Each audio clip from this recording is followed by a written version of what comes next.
नमस्कार, मैं अमित कुमार, विशेष शिक्षक, गवर्नमेंट सीनियर सेकेंडरी स्कूल इंद्री, ब्लॉक इंद्री, डिस्ट्रिक्ट करनाल से आज मैं फिर आपके लिए एक नई वीडियो लेके आया हूँ, जो हमारी वीडियो घर से पढ़ाओ अभियान के तहत है। इस बार जो मैं आपके लिए वीडियो लेके आ रहा हूँ, वो वीडियो हमारे दिव्यांग बच्चों को कैसे स्वतंत्र बनाना है, इसके लिए आज मैं वीडियो लेके आया हूँ। आज इस वीडियो में ये जो मेन वीडियो होगी, ये हमारी जो बौद्धिक दिव्यांगता वाले बच्चे होते हैं, ये खास तौर पर उनके लिए है।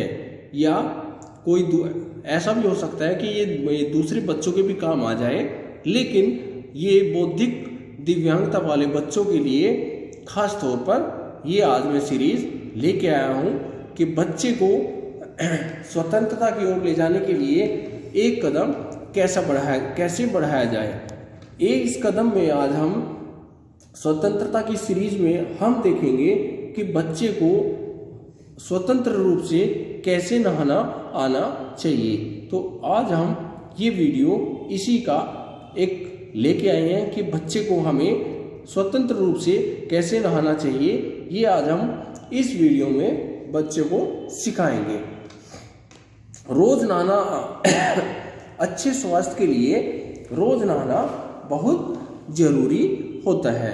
तो नहाने से नहाने का जो प्रशिक्षण होता है, उसके हम बहुत सारे फायदे होते हैं। ये एक अच्छे स्वास्थ्य की सीढ़ी होती है, और जो हमारे भौतिक रूप से दिव्यांग बच्चे हैं, उनकी जो देखभाल करते हैं, उनका भी बोझ हल्का होता है। और अगर बच्चा हमारा रोज नहाता है तो उसे एक सामाजिक स्वीकृति भी मिल जाती है।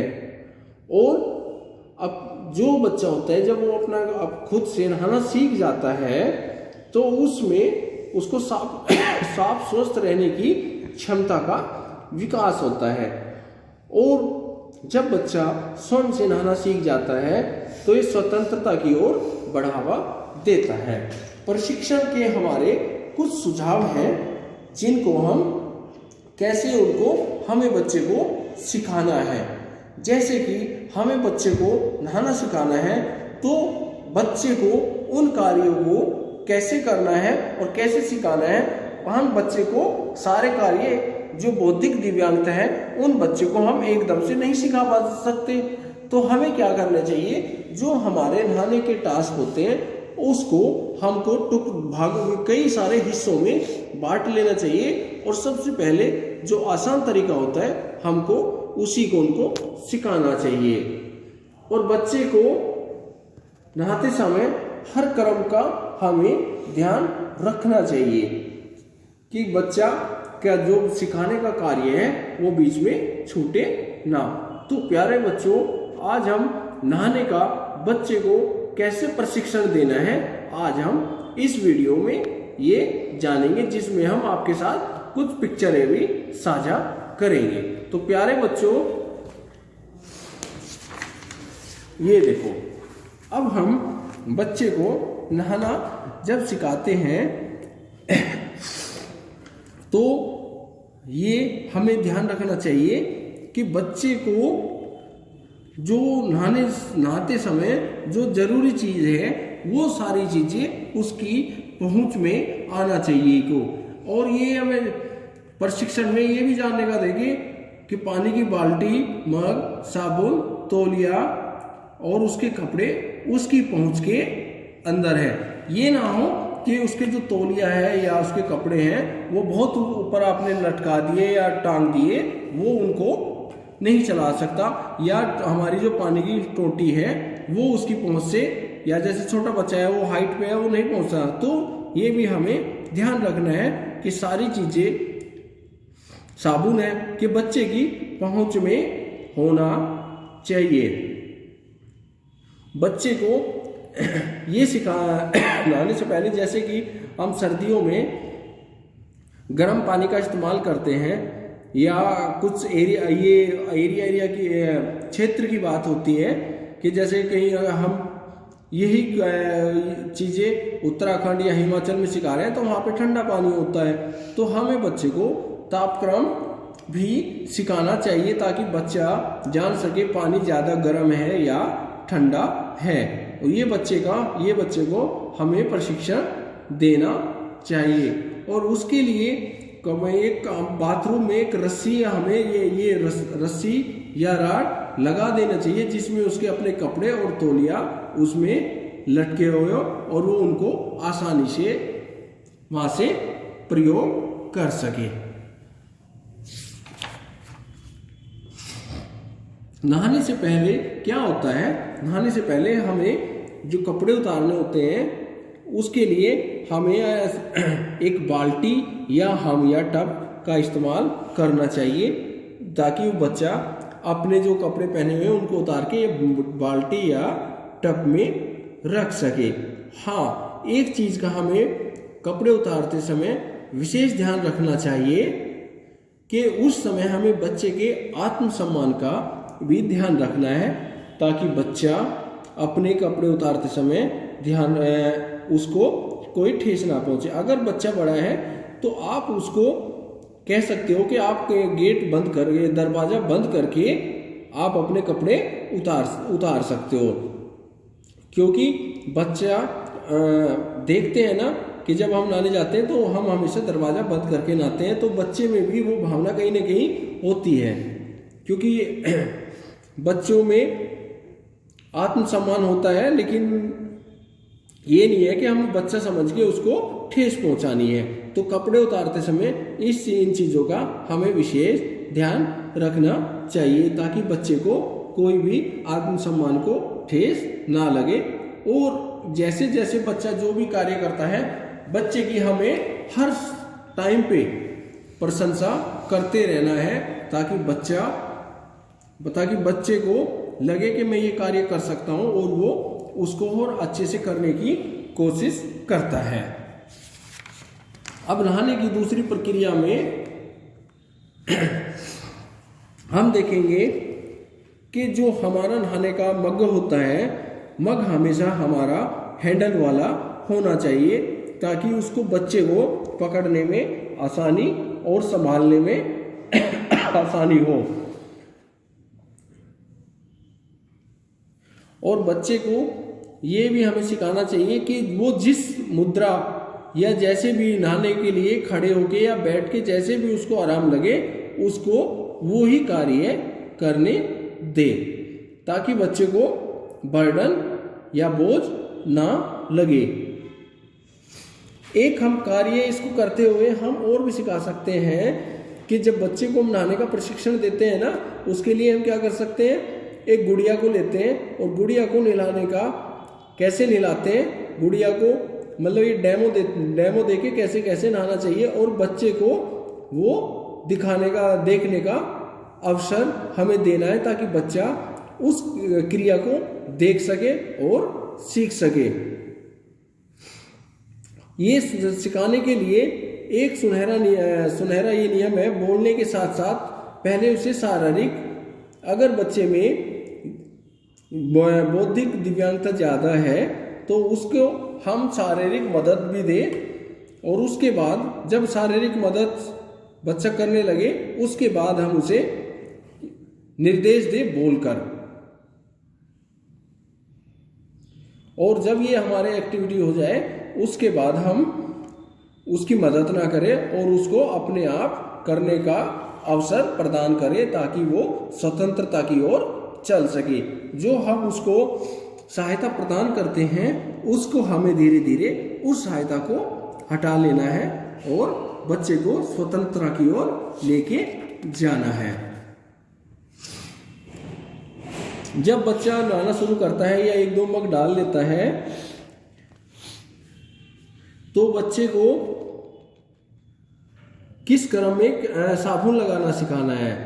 शरीर, हाथ हथेली और उंगलियों पे, पैर पे, शरीर के हर हिस्से पे, हाथ हथेली, उंगलियां, पैर, तलवे, एडी और पीठ सीधे हाथ से, कमर का उल्टा भाग और उल्टे हाथ से कमर की ऊपरी भाग कैसे रगड़ना है ये हम बच्चे को कान, गर्दन, मुंह और इन सब पे साबुन कैसे कैसे लगाना है, ये बच्चे को हमें पहले ट्रेनिंग देनी है, और या फिर ट्रेनिंग देने के बाद पहले लगाना है और फिर उसको हमें बताना है कि अब आप हाथ पे लगाओ, अब पीठ पे लगाओ, अब सामने चेस्ट पे लगाओ, पैरों पे लगाओ, ये सारी जगह उसको हमें इंस्ट्रक्शन देते रहना चाहिए।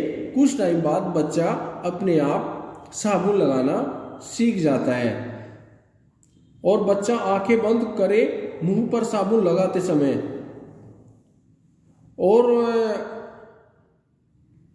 और बच्चे को जब वो मुंह पे साबुन लगाता हो तो हमें उसको निर्देश देना चाहिए कि अपना मग है जो, उसको पानी का भर के अपने पैर के पास रखे, ताकि उसको वो जल्दी से, क्योंकि आंख बंद है, उसको जल्दी से वो ढूंढ सके। और इसका प्रयोग करते समय ये बच्चे को निर्देश बारी बारी से हमको देते रहना चाहिए, ताकि बच्चा स्वतंत्रता की ओर, क्योंकि हमें जो बौद्धिक विकास वाले बच्चे होते हैं इनको ट्रेनिंग की हमें देने की ज़्यादा ज़रूरत होती है, इसलिए इनको बीच बीच में ट्रेनिंग और ये सहायता प्रॉम्प्ट देते रहना चाहिए।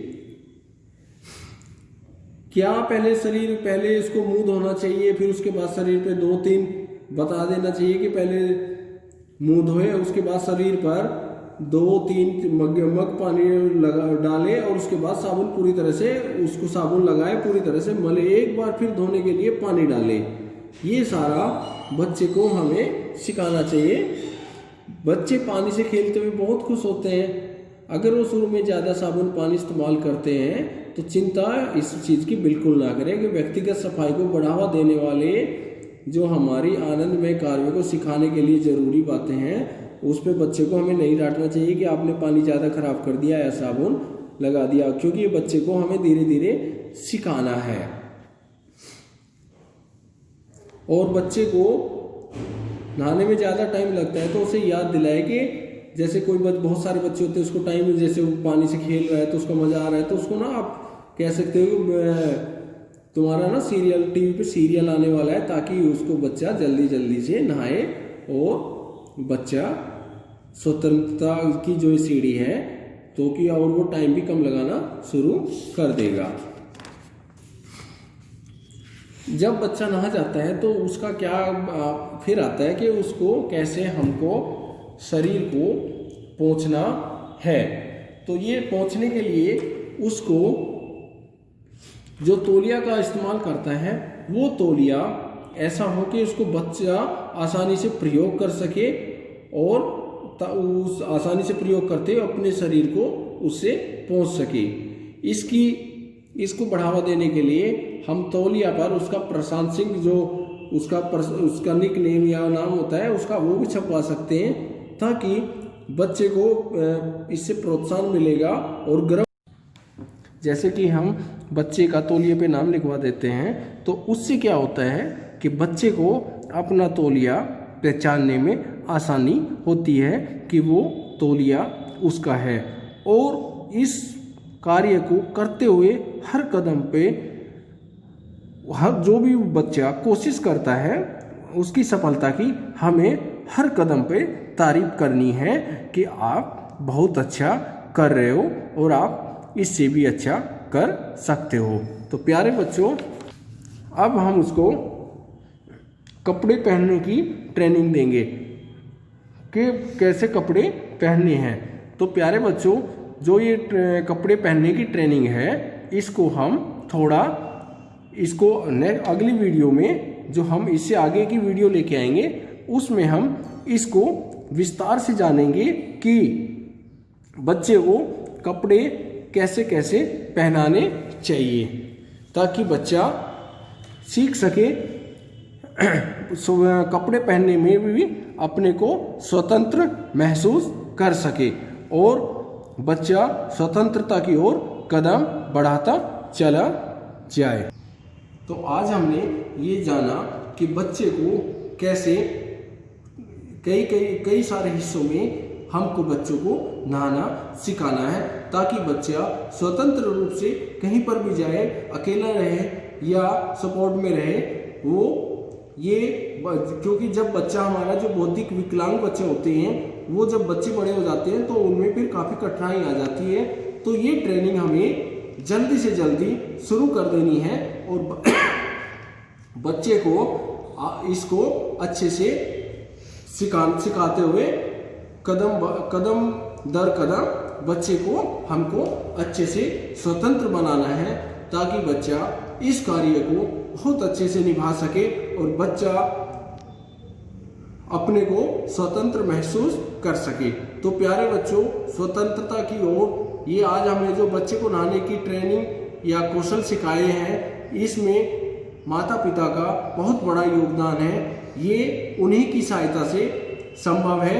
इसमें माता पिता के साथ जो बौद्धिक दिव्यांग बच्चे होते हैं, जो उनके केयर टेकर होते हैं, कि वो केयर करने वाले होते हैं या आया होते हैं, उनका भी योगदान है। उनको भी हमको कहना चाहिए कि बच्चे को ये कौशल हमें सिखाने हैं। तो प्यारे बच्चों, ये वीडियो है हम आज यहीं पे समाप्त करते हैं। अगली वीडियो में हम कपड़े कैसे पहनने हैं, इसका प्रशिक्षण कैसे देना है, ये जानेंगे। आज की वीडियो हम यहीं पे समाप्त करते हैं। धन्यवाद।